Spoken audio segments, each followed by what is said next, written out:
Multifamily Mindset Podcast. Think bigger. Hey, what's going on, everybody? My name is Dallas Pruitt. Welcome to another episode of the MFM Podcast. Super grateful to have Eric Chadderdon with a D on the podcast this past week. Eric is an amazing human being. He's a great leader. His team, Gibbies, they have obviously made a name for themselves here in the MFM network, and rightfully so, through hard work, dedication, and doing it the right way. I'm very grateful to know these people, to have rubbed shoulders with these people, and I'm so excited to see what they continue to do in their careers. There was a lot that was covered on this past week's episode with Jackson and Eric's conversation. And, you know, we could talk about the voice that he heard and listened to when making that decisive move to go all in on multifamily. We could break that down. We could break down, you know, the importance of honesty and all that comes with that, with making decisions in our lives, and, you know, really just stopping and listening to what the voice is telling us and how it's, you know, what things are lighting us up and drawing us in and how to make better decisions in alignment with those things. We could talk about the importance of our whys, but what I really want to dive into is that data point of 10 deals, right? And I want everybody who's listening today to understand that type of result, those types of results are not common, but they also aren't unheard of. And I want to unpack that 10 deals, the reasons behind that, how that came to fruition. And I have not had a front row seat in all of their action and all the things that Eric has done and accomplished and completed along his path since his point of entry into the Multifamily Mindset Network. But I want to speak to a couple things that he brought to light already that are absolutely true and are essential if that type of result is something that you are striving for. If that is something that you are driven to do, there are some essential things that have to be a part of your foundation in order to produce that type of result. And these things need to be part of the foundation of anybody who wants to produce better results. Again, 5, 10 deals, 3 deals, doing a deal. These things are essential. And so one of those things is that he talked about building relationships with people. And not just relationships, but he talked specifically about the importance of building relationships with people who share the same values and that are in alignment with your ultimate goal. That is a surefire way to gain momentum. He kept using the word momentum, progress, and cultivate greater success, better results. It's tough to do great work in this space when you are surrounded or have built a team around people who are not as interested as you are, or that maybe are 1 foot in, 1 foot out, testing the waters to see if this is something they want to do. Dialing it all the way back, Eric was very decisive. When that voice spoke to him that this is the answer, he shrunk the gap immediately and he got going. And one of the next best steps that he took was, as he started to build and create and do, he looked for others who were also in the business and all in building, creating, and doing. Here's something that was interesting about his story. He talked about how he started to close the door on people. And I don't mean that in a negative sense. I mean that in a very positive, beneficial, progress-producing way, right? We know that environment plays a role. We know the people we surround ourselves with will influence the way we behave, influence the types of decisions we make. And so when I say close the doors on people, Eric was very cognizant of the fact that, look, his inputs and his boundaries mattered at this point because he was fully honest with himself and he was all in. what he started to do is also open the door to people. People who were in that same headspace with those same determinations, with those same aspirations. And Jackson asked a very important question, and I wanted to dissect this response. He said, hey, how did you pick those people, right? And he was talking specifically about Megan and Brett, his partners, who are still his partners to this day. And he said, well, I didn't. And I just thought that was such an amazing answer. And the information that followed was even greater.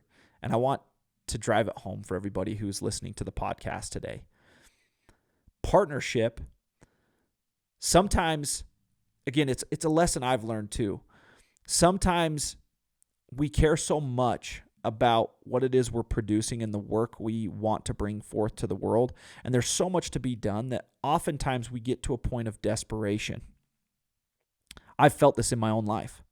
I've felt this in my own business, where you get to a point of almost desperation where you are striving to sell people on the opportunity. And what I have found is that with time, the right people will find you. The right people will pick themselves. And I think that's such a great learning lesson for everybody. It was one that Eric, I'm sure, hadn't just learned in that one moment, but had probably gained insight on from earlier experiences in the world of business. If you are somebody who is in a spot right now where you feel like you are riding solo, I want you to stop and gut check yourself a little bit, just like I've had to do on my journey, and say, where am I? Am I at a point of desperation? And if you're at a point of desperation where you feel a ton of resistance, stress, anxiety, it's probably because fear at some level has started to consume you. Scarcity mentality has started to creep in. And again, I think it's probably some part due to Eric's background and prior experiences coming into the network in sales and business. But a scarcity mentality does not produce better results. Fear and allowing yourself to stay stuck in that spot forever, not forever, but just stay stuck there, ruminating, mulling over negative thoughts. It's a really tough place to be when you are looking to produce, whether it's a partnership, sales, or anything else. And it's like a muscle, just like, right? Your mind is just like a muscle, like anything else. You can work it out to get it to a point where scarcity is not the default, but abundance is the default. And I think one of the things that we can do to better set ourselves up for better progression in that space is to surrender.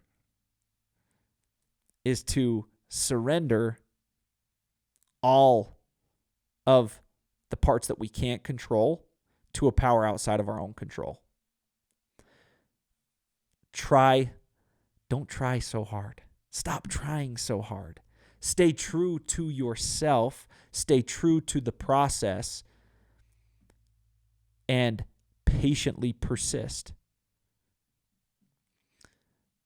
That recipe, that formula works a lot better than giving into fear, operating from a place of scarcity, and reaching out from a place of desperation. And I think that is a great, valuable lesson for anybody that's at that stage of the game. Those who are serious about doing what it is you're doing and building what it is you're building and providing the world with value in alignment with the ways you want to provide the world with value, they exist. They are already in existence. They are working their way to the same path you are working your way to. And if you patiently persist, and if you continue forward with faith, and if you wire your mind for abundance and surrender those parts of the process that are outside of your control, those people will find you. And when they do, you can capitalize on that. He also broke down further steps in this process. And again, it's something I just wanted to kind of hyper-focus on, and that is that he wasn't ignorant of credentials or the lack thereof when he talked about his partners. It's not that he excused any or the lack of prior experience. He just, again, when these people showed up, he looked to the bare facts. He looked to the simple facts. He was not ignorant. He paid attention. And as those people chose themselves, they got going.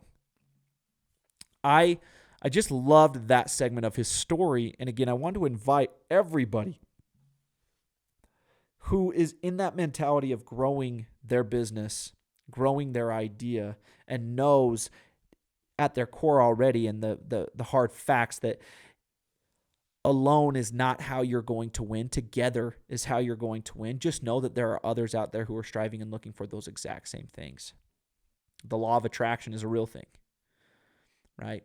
And that thing which you fear, the more you focus on it, somehow, some way, it has a way of showing up. And so work hard, pray hard, keep showing up every day to work those limiting beliefs out, to rewire that scarcity mentality to become more of an abundant mentality. And little by little, strive to have your actions match. And again, one of those key components is, and it scares the bejesus out of people, is to surrender those parts of the process to a power higher than yourself, because you will not control it all, because you can't. And if you strive to do that, you will find yourself in a losing situation. And that's how I really wanted to close this thing out, is that last line that Eric shared, or it wasn't the last line he shared, but it was the last note that I took to myself that I wanted to share with listeners today. And that is that together is how you win. By yourself is how you lose. This is not a business. It's just like any other business where solo acts will bring forth the greatest fruits. That's not how business works. Together is how you win. And it's not just in terms of partnership and what we broke down prior. It's also by surrendering again to a power higher than yourself and knowing and trusting the process that exists within that divine plan for you. And again, it's something that I've minced words on in the past, and I will no longer do so. Faith is one of the most important actions required to build anything of great value. And a partnership with a power higher than people, higher than what we are capable of as human beings by ourselves, it is one of the most powerful forces that exists in the building process that you must tap into, and you can and should tap into it regularly. I love and appreciate you guys so much. I am so grateful for the opportunity I have to serve you all here on the MFM Podcast. It truly is an honor of mine. And I tell Tyler all the time when I get opportunities to talk to him in conversations, I always end by saying this: the best is yet to come. And I truly believe that to my core. And I want to share that with you today as we close this thing out. The best is yet to come. Pumped to see you all at Peak. If you didn't know, now you know. I'll be speaking on day 2 to kick things off. So pumped to see you all that are going to be there. And have a great week, my friends, and we'll see you guys back here on the podcast next week. Multifamily Mindset Podcast. Think bigger.